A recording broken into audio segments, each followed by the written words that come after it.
Oke, bismillahirrahmanirrahim. Assalamualaikum warahmatullahi wabarakatuh. Alhamdulillahirrahmanirrahim. Wassalatu wassalamu ala asrofil anbiya wal mursalin wa ala alihi wa sahbihi rasulillah ajmain. Perkenalkan, nama saya Muhammad Abdul Fikri. Saya mau menceritakan atau memberikan opini ataupun resume pribadi saya tentang buku yang berjudul Terbentuknya Elit Birokrasi. Buku ini menceritakan tentang pada masa pemerintahan VOC hingga kolonial Belanda, di Jawa itu punya dua pegangan penguasa, yaitu penguasa kerajaan dan penguasa priai.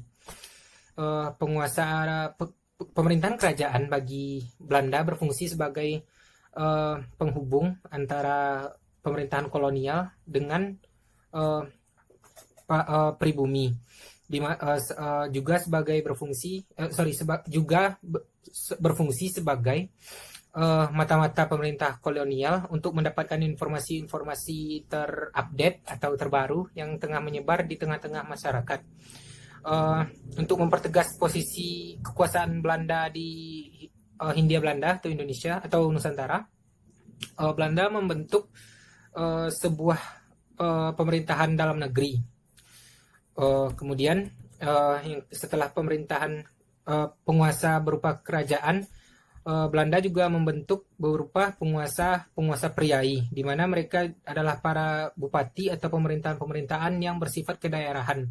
Mereka ini dibagi berdasarkan status sosial atau stratifikasi mereka di masyarakat, di mana pengaruh stratifikasi ini sangat terlihat ketika yang kaya bisa dengan mudah mendapatkan kekuasaan tersebut.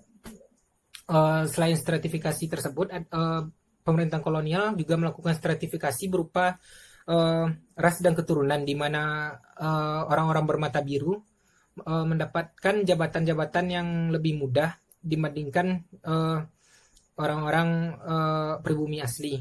Mereka menganut paham yang dalam istilah Barat disebut dengan white skin supremacists atau supremasi kulit putih, supremasi orang-orang kulit putih. Stratifikasi ini sangat terlihat di mana para pria yang berasal dari pribumi atau orang-orang pribumi pada umumnya sangat kesulitan dalam memberikan opini maupun suara mereka untuk memberikan sangat kesulitan untuk memberikan opini maupun suara dan pendapat mereka terhadap pemerintahan di pusat. Para priai pribumi ini sangat kental dengan adat Jawa. Sehingga hal tersebut mau tidak mau harus ditolerir oleh pemerintahan kolonial. Dan Belanda pun berusaha menjaga adat tersebut agar hubungan mereka dengan rakyat atau rakyat pribumi secara umum dapat terjaga dengan baik, dan Belanda pun mampu mempertegas kekuasaannya. Birokrasi politik ini sudah dimulai sejak zaman VOC, di mana pejabat Belanda berorientasi terhadap kepentingan kolonial dan untuk mempertegas atau memperkuat posisi Belanda di Nusantara ataupun Hindia Belanda. Sedangkan para pejabat pribumi bisa saya katakan terbagi menjadi dua. Ada yang berjuang murni untuk rakyat, dan ada juga yang terkesan menjilat kepada pemerintahan kolonial. Di sini saya lebih terfokus kepada para priai pribumi yang berjuang bersama rakyat, di mana mereka berjuang dalam melakukan menentukan barang dagangan yang tersebar di masyarakat.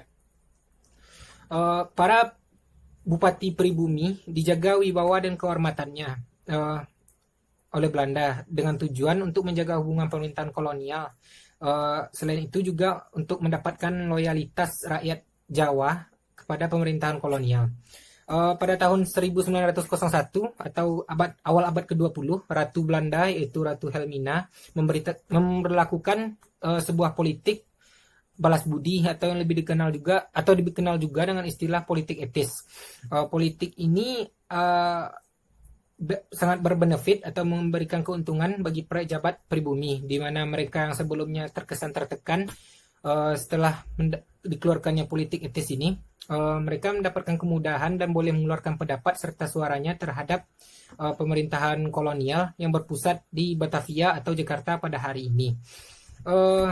Ide pokok dari buku ini, saya melihat bahwasanya buku ini menggambarkan para pejabat pribumi yang ditekan, yang dimana yang berjuang pada orientasi untuk perjuangan kepada rakyat, mereka terkesan ditekan, baik itu oleh para pejabat Belanda maupun para pejabat Belanda dan pemerintahan kolonial, baik itu secara langsung maupun secara psikis atau secara tidak langsung. Menurut opini saya, teori Albert Einstein bekerja dalam kasus ini, di mana kebijakan yang teori Albert Einstein tentang relativitas bekerja dalam sebuah kenyataan, di mana saat itu kebijakan pemerintahan kolonial itu sangat relatif. Menurut pemerintahan kolonial itu positif, namun belum tentu baik bagi pejabat-pejabat daerah. Selain itu, peran pendidikan dan juga pelakunya, yaitu para pelajar pribumi, sangat yang saat itu berasal kebanyakan dari Jawa, memberikan opini atau pendapat di mana mereka menilai bahwasanya adat yang terlalu diagungkan itu terkesan ketinggalan zaman. Itu sudah seyogyanya ditinggalkan karena bertentangan dengan nilai kemanusiaan dan izah atau kehormatan seorang individu. Karena bertentangan dengan nilai kemanusiaan sebagai manusia,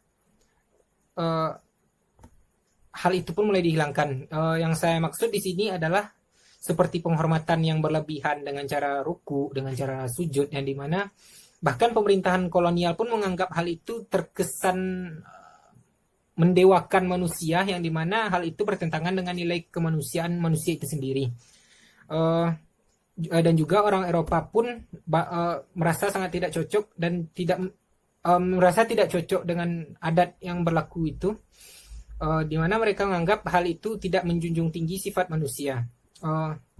Dalam buku ini saya juga melihat bahwasanya pejabat-pejabat yang tidak pro kepada rakyat itu digambarkan sebagai orang-orang yang nepotisme, penjilat, dan hal-hal dan yang berbau dengan hal-hal hina lainnya. Mereka seakan hanya peduli untuk kepentingan pribadi dan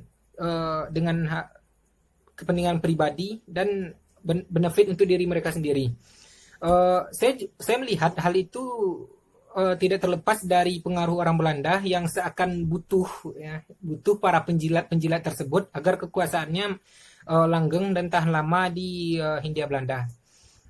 Kesimpulan yang saya dapat adalah bahwasanya dari buku ini saya melihat bahwasanya sangat sulit berlaku atau bersikap jujur dan adil dalam perkara politik, karena hal ini sangat sesuai dengan perkataan seorang yang bijak, bahwasanya jika kau sudah masuk ke dalam politik, kau hanya punya dua pilihan, yaitu kau membohongi ataupun kau dibohongi.